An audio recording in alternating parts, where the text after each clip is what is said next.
माननीय सदस्य श्री उमेश भाई पटेल जी।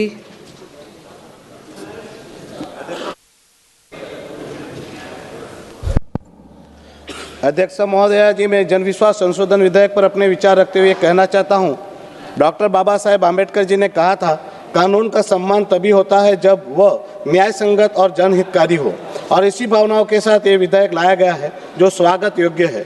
महोदया जी, देश में वर्षों से छोटे छोटे तकनीकी अपराधों को भी आपराधिक बनाकर व्यापारियों, एमएसएमईज और आम नागरिकों को अनावश्यक रूप से परेशान किया जा रहा है। इस विधेयक में के माध्यम से कई प्रावधानों में डिस्क्रिमिनाइज करना, ईज ऑफ डूइंग बिजनेस को बढ़ावा देना और ट्रस्ट बेस्ड गवर्नेंस की दिशा में बढ़ाना एक सकारात्मक कदम है। मैं इसके सकारात्मक पहलू का समर्थन करता हूं। लेकिन महोदया जी, केवल जुर्माना बढ़ा देने से ही जन विश्वास क्या बन जाएगा?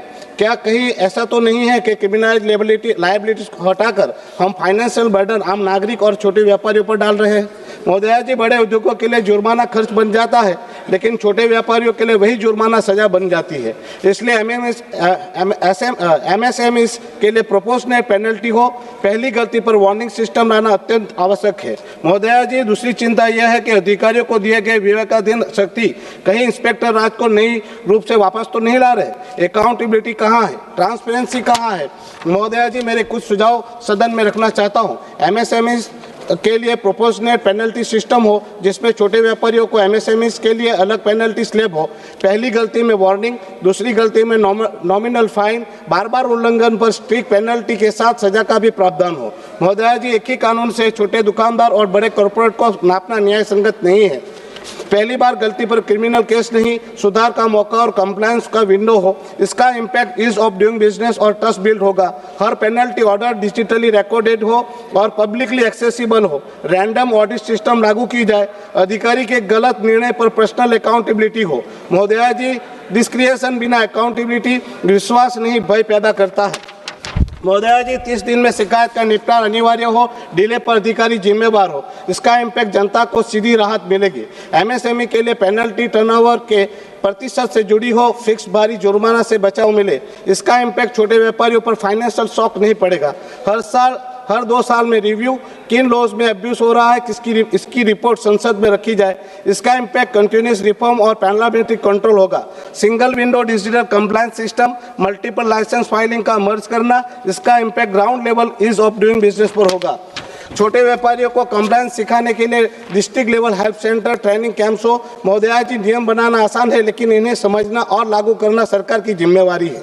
महोदया जी, अगर ये विधेयक वास्तव में जन विश्वास बनाना चाहता है तो इसे दंड आधारित व्यवस्था से निकालकर सहयोग और सुधार आधारित व्यवस्था में बदलना होगा। कानून का उद्देश्य डर पैदा करना नहीं, विश्वास पैदा करना होना चाहिए।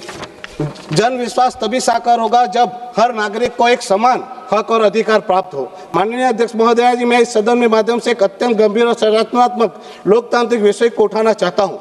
महोदया जी, हम केंद्र शासित प्रदेश बनकर कब तक ऐसी व्यवस्था में जीते रहेंगे जहां लोकतांत्रिक अधिकार सीमित हो और निर्णय प्रक्रिया प्रत्यक्ष जन भागीदारी से दूर हो? महोदया जी, अनुच्छेद 239 के अंतर्गत संघ प्रदेशों को प्रशासन राष्ट्रपति के माध्यम से संचालित होता है और यह मिनिस्ट्री ऑफ होम अफेयर्स के अधीन होता है।